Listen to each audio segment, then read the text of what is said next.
Hello there friends and welcome back to Bulabing Travels. Guys, please bear with me if I'll share to you a throwback video of my trip in Russia a few years back.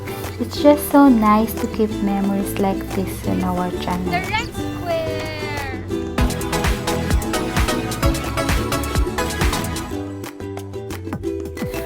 So yes guys, nakapunta na tayo sa Russia, particularly in Moscow City. And for your information pala, Russia is the largest country in the world, the 9th most populous country, as well as the most populous country in Europe. The country is one of the most sparsely populated and urbanized. About half of the country's total area is forested, concentrating around 4/5 of its total population of over 146 million on its smaller and dense western portion, as opposed to its larger and sparse eastern portion. Russia is administratively divided into 85 federal subjects. The Moscow metropolitan area is the largest metropolitan area in Europe and among the largest in the world, with more than 20 million residents. And while on the bus, our tour guide is sharing a short history of Russia. Please listen. With a whole family, with children, with servants, with their doctors, just before Britanica was executed, was shot in Yekaterinburg Cathedral. So that's kind of time period. So we'll speak also about such historical characters as Peter the Great. This is the end of the 17th, early 18th century. The emperor who changed Russia a lot because his dream was to make Russia a navy empire. And actually here, his dream came true. He won the war against Sweden, got the territories of the Baltic. Guys, napapansin niyo ba yung And daan besides, he ng actually Moscow City, especially the sidewalk? Ang laki-laki ng sidewalk nila, parang isang highway din. Ito yung pinaka na-appreciate ko sa Russia. They were prepared sa urban planning for the development of the city. Kasi diba, road construction is very important. Kaya nga, medyo sa Philippines, medyo bitin tayo sa planning kasi ang sikip-sikip yung daan natin. Hopefully, magawan din ng paraan para iwas traffic na although nga sa laki ng daan nila, medyo din sa sasakyan. Pero maybe because they have a means of transportation, especially train, they do have train. Guys, eto pala siya yung nagsasalita, yung tour guide namin. Little trivia tayo guys. Alam nyo ba kung kailan naging Russia ang Russia? Russia became an independent country after the dissolution of Soviet Union in December 1991. The Red Square! Welcome to the Red Square! I really Bakit enjoyed the tumawa? trip, kaya saya ko lang dito guys. At also, meron akong kasamang baby.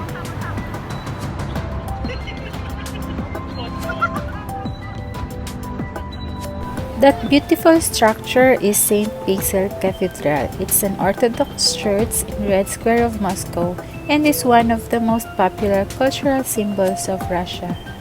The Red Square is regarded to be the central square of the whole Russia. It is also one of the most famous squares in the whole world.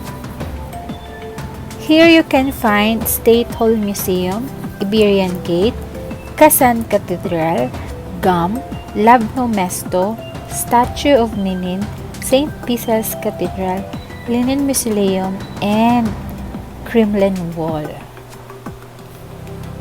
The inhabitants of Russia are quite diverse. Most are ethnic Russians, but there are also more than 120 other ethnic groups present, speaking many languages and following disparate religious and cultural traditions.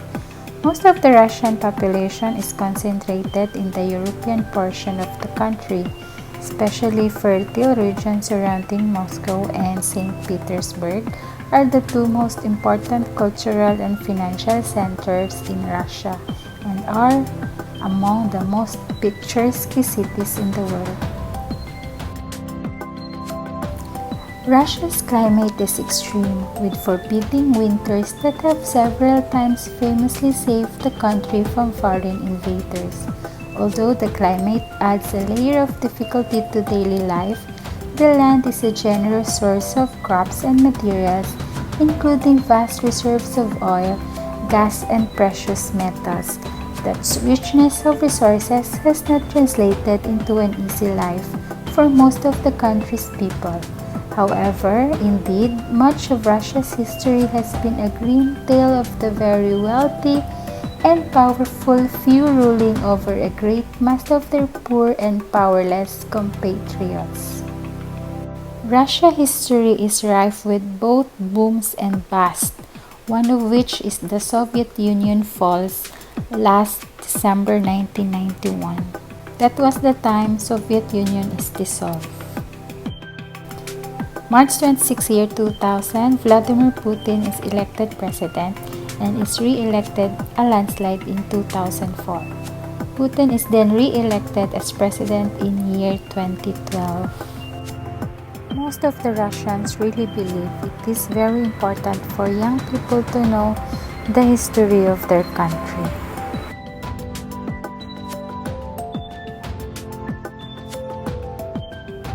With convention, shopping, lunch, and dinner. So tomorrow we're starting at 9 o'clock, so the same time as today. And actually the first thing in our itinerary is visit to Novodevichy or New Maidens convent. There's a convent in Hungary. Right, so many of you asked about service in Catholic Church, so we can stop by in the morning when we start. Pabalik na kami ng hotel guys, and yung tour guide namin is nagdi-discuss ng mga possible mapupuntahan for tomorrow's itinerary.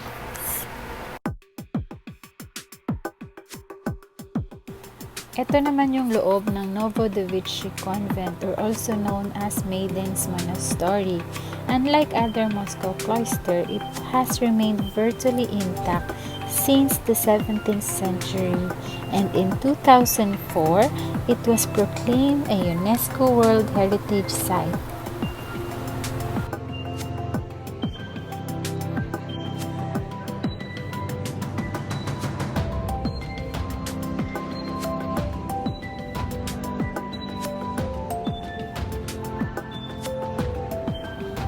Super amazed ako guys sa ganda ng loob ng convent na ito. Kung titingnan nyo lang yung mga arts and craft sa wall hanggang sa taas. Super amazing and really beautiful guys.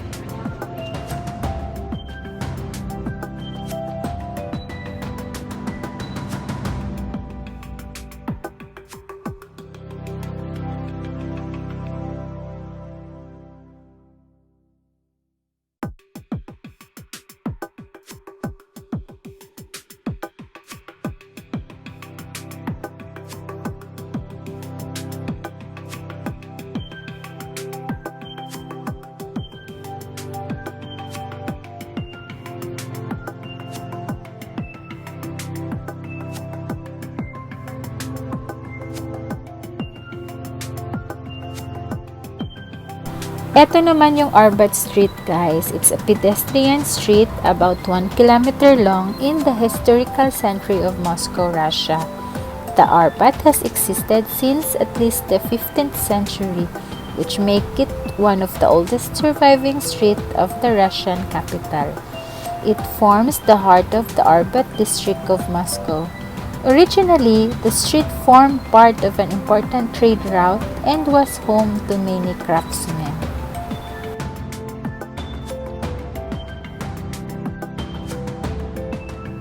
One of the main attraction also guys in Moscow City is the Moscow Metro, kasi they have the longest escalator in Europe, about 126 meters or 413 foot long, and has 740 steps, guys.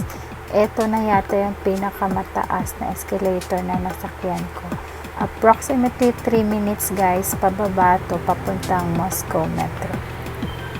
Guys, nakakatakot tingnan yung pinanggalingan mo. Famous for its elegant and ample stations, the Moscow subway is among the cleanest and most efficient in the world. Opened in 1935, the system has 13 underground lines and 206 stations that crisscross the city, many of them decorated with frescoes, marble columns, and ornate chandeliers. Parang ano ka, guys, pag nasa baba ka na ng Moscow Metro, every station iba-iba yung design, and then para kang nasa museum lang. Kaya very, highly recommended for tourists na puntahan. Actually, nag-train trip lang kami dito para lahat ng stations mapuntahan and makita yung iba't ibang designs ng stations. Some would also ask why Moscow Metro is so deep. Before kasi, guys, it was safer to dig tunnels deep under the ground level. The deep of the tunnels usually ranges from 35 to 55 meters. And Moscow Metro was not built for public transport. Parang nag-prepare kasi sila dati for a war in 1930s. And then Moscow Metro was open for public transport on 1935. Ito ata yung trip na sobrang ang dami kong videos na na-keep and also photos. Kasi, guys, alam nyo ba na SIM card lang ang gamit ko dito, 4G na SIM card, and all throughout meron akong internet connection. So ang dami-dami kong photos talaga. Kaso lang hindi ko siya makompile na dito sa video ko kasi sobrang dami. I'll share some footage na lang and short photos, guys.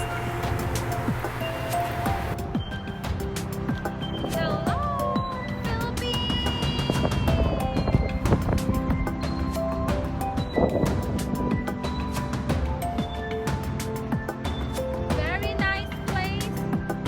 Moscow City.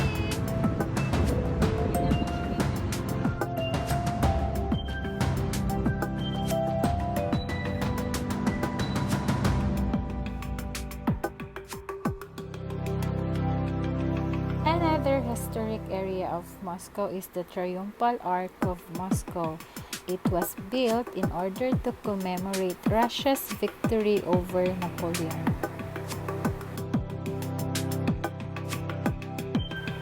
So that's all for today's vlog, guys. I hope you enjoyed watching my video, and also please don't forget to like and subscribe to keep you notified every time we have a new upload. So see you again next time, guys, and thanks for watching. Bye.